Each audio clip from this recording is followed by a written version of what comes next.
All right, so today we're going to be reading Chapter 2 of Hoot. The next morning, Roy traded seats on the school bus to be closer to the front door. When the bus turned onto his street where he had seen the running boy, Roy slipped his backpack over his shoulders and scouted out to the window, waiting. 7 rows back, Dana Matherson was tormenting a 6th grader named Lewis. Lewis was from Haiti, and Dana was merciless. As the bus came to a stop at the intersection, Roy poked his head out the window and checked up and down the street. Nobody was running. 7 kids boarded the bus, but the strange shoeless boy was not among them. It was the same story the next day, and the day after that. By Friday, Roy had pretty much given up. He was sitting 10 rows from the door, reading an X-Man comic, as the bus turned the familiar corner and began to slow down. A movement in the corner of his eye made Roy glance up from his comic book. There he was on the sidewalk, running again. Same basketball jersey, same grimy shorts, same black-soled feet. As the brakes of the school bus wheezed, Roy grabbed his backpack off the floor and stood up. At that instant, 2 big sweaty hands closed around his neck. "Where are you going, cowgirl?" "Let me go," Roy rasped, squirming to break free. The grip on his throat tightened. He felt Dana's ashtray breath right in his ear. "How come you don't got your boots on today? Ever heard of a cowgirl wearing Air Jordans?" "They're Reeboks," Roy squeaked. The bus had stopped and the kids were starting to board. Roy was furious. He had to get to the door fast before the driver closed it and the bus began to roll. But Dana wouldn't let go, digging his fingers into Roy's windpipe. Roy was having trouble getting air, and struggling only made it worse. "Look at you," Dana chuckled from behind him. "Red as a tomato." Roy knew the rules against fighting on the bus, but he couldn't think of anything else to do. He clenched his right fist and brought it up blindly over his shoulder as hard as he could. The punch landed on something moist and rubbery. There was a gargled cry, and then Dana's hands fell away from Roy's neck. Panting, Roy bolted for the door of the bus just as the last student, a tall girl with curly blonde hair and red framed glasses, came up the steps. Roy clumsily edged past her and jumped on the ground. "Where do you think you're going?" the girl demanded. "Hey, wait!" the bus driver shouted, but Roy was already a blur. The running boy was way ahead of him, but Roy figured he could stay close enough to keep him in sight. He knew the kid wouldn't go at full speed forever. He followed him for several blocks, over fences, through shrubbery, weaving through yapping dogs and lawn sprinklers and hot tubs. Eventually, Roy felt himself tiring. "This kid is amazing," he thought. "Maybe he's practicing for a track team." Once Roy thought he saw the boy glance over his shoulder as if he knew he was being pursued, but Roy couldn't be certain. The boy was still far ahead of him, and Roy was gulping like a beached trout. His shirt was soaked and perspiration poured off of his forehead, stinging his eyes.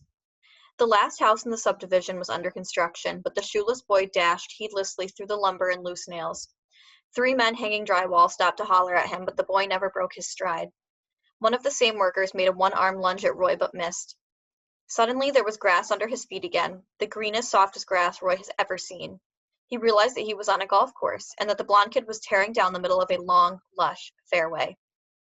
On one side was a row of tall Australian pines, and on the other side there was a milky, man-made lake. Roy could see 4 brightly dressed figures ahead, gesturing at the barefoot boy as he ran by. Roy gritted his teeth and kept going. His feet felt like wet cement, and his lungs were on fire. 100 yards ahead, the boy cut sharply to the right and disappeared into the pine trees. Roy doggedly aimed himself for the woods. The angry shout echoed, and Roy noticed that the people in the fairway were waving their arms at him too. He kept right on running. Moments later, there was a distant glint of sunlight on metal, followed by a muted thwack. Roy didn't actually see the golf ball until it came down 6 feet in front of him. He had no time to duck or dive out of the way. All he could do was turn his head and brace for the blow. The bounce caught him squarely in the left ear, and at first it didn't hurt. Then Roy felt himself swaying and spinning as a brilliant gout of fireworks erupted inside his skull. He felt himself falling for what seemed like a long time, falling softly as a drop of rain on velvet. When the golfers ran up and saw that Roy face down in the sand trap, they thought he was dead. Roy heard their frantic cries, but he didn't move. The sugar-white sand felt cool against his burning cheeks, and he was very sleepy. The cowgirl jab, well, that was my own fault, he thought. He told the kids at school he was from Montana, cattle country, when in fact he had been born in Detroit, Michigan. Roy's mother and father had moved away from Detroit when he was only a baby, so it seemed silly to call it his hometown. In Roy's mind, he didn't really have a hometown. His family had never stayed anywhere long enough for Roy to feel settled. Of all the places the Eberhards had lived, Roy's favorite was Bozeman, Montana. The snaggle-peaked mountains and the braided green rivers. The sky was so blue it seemed like a painting. Roy had never imagined anywhere so beautiful. The Eberhards stayed 2 years, 7 months, and 11 days. Roy wanted to stay forever. On the night his father announced they'd be moving to Florida, Roy locked himself in his bedroom and cried. His mother caught him climbing out the window with his snowboard and plastic tackle box in which he had packed underwear, socks, a fleece ski jacket, and a $100 savings bond his grandfather had given him as a birthday present. His mother assured Roy that he would love Florida. Everybody in America wants to move there, she said. It's so sunny and gorgeous. Then Roy's father poked his head in the door and said with somewhat forced enthusiasm, and don't forget Disney World. Disney World is an armpit, Roy said flatly. Compared to Montana, I want to stay here. As usual, he was outvoted. So when the homeroom teacher at Trace Middle asked the new kid where he was from, he stood up and proudly said, Bozeman, Montana. It was the same answer he gave in the school bus when Dana Matherson accosted him on his first day, and from then on, Roy was Tex or Cowgirl or Roy Rogers Harnett. It was his own fault for not saying Detroit. Why did you punch, Mr. Matherson, said Viola Hempin. She was the vice principal of Trace Middle School, and it was her dim office cubicle that Roy now sat, awaiting justice. Because he was choking me to death. That's not Mr. Matherson's versions of events, Mr. Eberhart. Miss Hannapin's face was extremely pointy features. She was tall and bony and wore a perpetually severe expression. He says your attack was unprovoked. Right, said Roy. I always pick the biggest, meanest kid on the bus and punch him in the face just for fun. We don't appreciate sarcasm here at Trace Middle. Are you aware that you broke his nose? Don't be surprised if your parents get a hospital bill. Roy said, the dumb jerk almost strangled me. Really? Your bus driver, Mr. Kelsey, said he didn't see a thing. It's possible he was actually looking at the road, Roy said. Miss Hannapin smiled thinly. You've got quite a snippy attitude, Mr. Eberhart. What do you think ought to be done with a violent boy like you? Matherson is the menace. He hassles all the smaller kids on the bus. Nobody else has complained. Because they're all scared of him, Roy said, which was also why none of the other kids backed up his story. Nobody wanted to narc on Dana and have to face him on the next day in the bus. If you did nothing wrong, then why'd you run away? Roy noticed a single jet-black hair sprouting above her upper lip. He wondered why Miss Hannapin hadn't removed the hair. Was it possible she was letting it grow? Mr. Eberhart, I asked you a question. I ran because I'm scared of him too, Roy replied. Or perhaps you were scared of what would happen to you when the incident was reported. That's totally not true.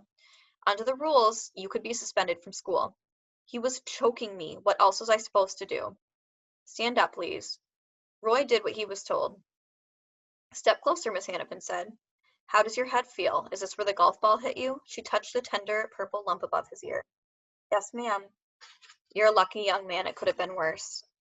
He felt Miss Hannapin's bony fingers run down the collar of his shirt. Her chilly gray eyes narrowed, and her waxy lips pursed in consideration. She said, peering like a buzzard. What is it? Roy backed out of her reach. The vice principal cleared her throat and said, that knot in your head tells me that you've learned your lesson the hard way, am I right? Roy nodded. There was no use trying to reason with a person who was cultivating one long, oily hair on her lip. Miss Hannapin gave Roy the creeps. Therefore, I've decided not to suspend you from school, she said, tapping the pencil on her chin. I am, however, going to suspend you from the bus. Really? Roy almost burst out laughing. What a fantastic punishment. No bus ride, no Dana. For 2 weeks, Miss Hannapin said. Roy tried to look bummed. 2 whole weeks? In addition, I want you to write a letter of apologies to Mr. Matherson. A sincere letter. Okay, said Roy, but who's going to help him read it? Miss Hannapin clicked her pointy yellow teeth. Don't press your luck, Mr. Eberhart. Yes, ma'am. As soon as he left the office, Roy hurried to the boys' bathroom. He climbed into one of the sinks that had a mirror, and he pulled down his shirt collar to see what Miss Hannapin had been staring at. Roy grinned. Plainly visible on each side of his Adam's apple were 4 finger-sized bruises. He swiveled around on the rim of the sink and peered over his shoulder and spotted the matching thumb marks on the nape of his neck.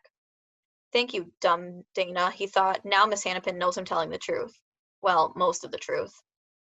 Roy had left out the part about the strange running boy. He wasn't sure why, but it seemed like the sort of thing you don't tell a vice principal unless you absolutely had to. He had missed his morning classes and most of lunch hour. He hurried through the cafeteria line and found an empty table. Sitting with his back to the doors, he wolfed down a chili burger and a carton of lukewarm milk. Dessert was an over-baked chocolate chip cookie the size of a hockey puck and about just as tasty. Gross, he muttered. The inedible cookie made a thud when it landed on the plate. Roy picked up his tray and rose to leave. He jumped when a hand forcefully landed on his shoulder. He was afraid to look. What if it was Dana Matherson? The perfect ending, Roy thought gloomily, to a perfectly terrible day. Sit down, said a voice behind him, definitely not Dana's. Roy brushed the hand off his shoulders and turned. Standing there was a tall blonde girl with red frame glasses, the one he encountered on the school bus. The girl looked extremely unhappy. You nearly knocked me down this morning, she said. Sorry. Why were you running? No reason. Roy tried to get past her, but this time she sidestepped in front of him, blocking his path. You could have really hurt me, she said. Roy felt uncomfortable being confronted by a girl. It wasn't a scene you wanted the other boys to see, for sure. Worse, Roy was truly intimidated. The curly-haired girl was taller than he was, with wide shoulders and tan, muscular legs. She looked like an athlete. Soccer, probably, or volleyball. He said, See, I punched a kid in the nose. Oh, I heard about that, the girl said snidely. But that's not why you ran off, was it? Sure it was. Roy wondered if she was going to accuse him of something else, like stealing lunch money out of her backpack. You're lying. The girl boldly seized the other side of his lunch tray, preventing him from leaving. Let go, Roy said. I'm late. Take it easy. There's 6 minutes to the bell, cowgirl. She looked as if she wouldn't mind socking him in the stomach. Now tell the truth. You were chasing somebody, weren't you? Roy felt relieved that he wasn't being blamed for a serious crime. Did you see him too? The kid with no shoes? Still, gripping Roy's tray, the girl took a step forward, backing Roy up. I got some advice for you, she said, lowering her voice. Roy glanced around anxiously. They were the only ones left in the cafeteria. You listening? The girl shoved him once more. Yeah. Good. She didn't stop pushing until she had Roy pinned up against the wall with his lunch tray. Glaring balefully over the top of her red-framed glasses, she said, From now on, mind your own business.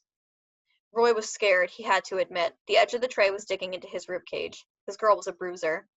You saw the kid too, didn't you? He whispered. I don't know what you're talking about. Mind your own business if you know what's good for you. She let go of Roy's tray and spun on her heels. Wait, Roy called after her. Who is he? The curly-haired girl didn't answer or even look back. Stalking off, she simply raised her right arm and wagged her forefinger in the air. So that was the end of chapter 2. I'm going to project the reading comprehension questions. So these are the 2 questions for chapter 2. What was the mysterious boy doing every time Roy sees him? And 2, describe the girl who shows up at the end of the chapter. They spend a lot of time describing what she's wearing and what she looks like. So I want to try to get a couple of those words seen there. So parents, please pause this page here. So your student can answer the questions either on a separate sheet of paper or in a Microsoft Word document. Thank you for watching today, and I hope you're looking forward to chapter 3 on Monday.